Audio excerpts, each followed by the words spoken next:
English medium है ना बच्चों। आज हम कक्षा चौथी का इंग्लिश मीडियम में हिंदी विषय पढ़ेंगे। पाठ दूसरा है बुद्धिमान कौन। ये पंचतंत्र की कथा है। इस कथा में अच्छे और बुरे आचरण की सीख दी जाती है। एक नगर में 4 मित्र रहते थे। उनमें से 3 ने बहुत सी विद्याएं पढ़ी थी। इन विद्याओं पर उन्हें बड़ा अभिमान था, परंतु उनमें सामान्य बुद्धि की कमी थी। चौथा मित्र बहुत अधिक पढ़ा लिखा तो नहीं था, परंतु बुद्धिमान था। वह हर कार्य सोच विचार कर किया करता था। एक बार उन मित्रों ने विदेश जाकर धन इकट्ठा करने का निश्चय किया। वे चारों मित्र यात्रा पर निकल पड़े। जब वे जंगल से होकर जा रहे थे तो रास्ते में उन्हें एक शेर की हड्डियों का ढांचा दिखाई पड़ा। उसके अंग बिखरे पड़े थे। उसे देखकर विद्या के अभिमानी तीनों युवक बोले, चलो हम इस शेर के शरीर पर अपनी विद्या का प्रयोग करके इसे पुनर्जीवित कर दें। एक ने अस्थियों को सही क्रम में लगाकर अस्थि पिंजर तैयार किया। अस्थियों का मतलब होता है हड्डियां। दूसरे ने अपनी विद्या का प्रयोग किया और उसके ऊपर मांसपेशियां लगा दी तथा चमड़ा लगाकर शेर का रूप दे दिया। मांसपेशियां मतलब हमारे शरीर का ऊपरी की जो त्वचा होती है वो होता है। तीसरा युवक उसमें प्राण डालने के लिए तैयार हो गया। तभी चौथे मित्र ने कहा, ठहरो, ऐसा मत करो। तुम अपनी विद्या के प्रभाव से शेर को जीवित कर रहे हो। कुछ विचार तो करो कि इसका परिणाम क्या होगा। वह शेर जीवित होते ही हम सबको मारकर खा जाएगा।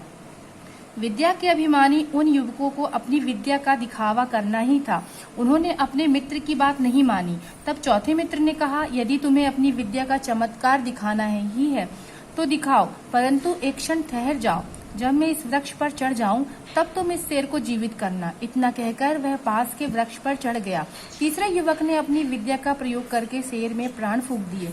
जीवित होते ही शेर ने अपने सामने तीनों युवकों को खड़े देखा। उसे झपट कर तीनों युवकों को मार डाला और पेट भर कर अपने रास्ते चला गया। शेर के जाने के बाद चौथा युवक वृक्ष से उतरा। उसने सोचा, शास्त्रों और विद्याओं में कुशल होना ही काफी नहीं है, लोक व्यवहार को समझना तथा अच्छे बुरे का ज्ञान होना भी जरूरी है।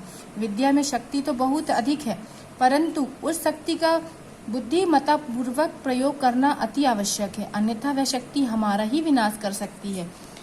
इसके बाद हम लोग बच्चों फेयर कॉपी में डेट डालेंगे और एक तरफ शब्द और अर्थ लिखकर इन शब्दों के अर्थ लिखेंगे। उसके बाद ये लिखित प्रश्नों के उत्तर मैंने इसके सामने लिखा है। आप लोग प्रश्न नंबर डाल के लिखेंगे और लाइन खींचेंगे। फिर खालिस्तान कंप्लीट करेंगे। खालिस्तान लिखने के बाद सही जोड़ी है, सही जोड़ी बनाएंगे। उसके बाद ये सही विकल्प है, इसे करेंगे आप लोग। उसके बाद है वाक्यों को शुद्ध करके लिखना, ये भी मैंने लिख दिया है। इसे आप लोग का नंबर लिख के इसका उत्तर डाल के ये वाला लिखेंगे। इसके बाद है नए शब्द बनाइए, ये भी मैंने कंप्लीट कर दिया। आप लोग इसे भी अपनी कॉपी में करेंगे और कॉपी में लिखने के बाद ग्रुप में सेंड करेंगे अपना नाम लिखकर।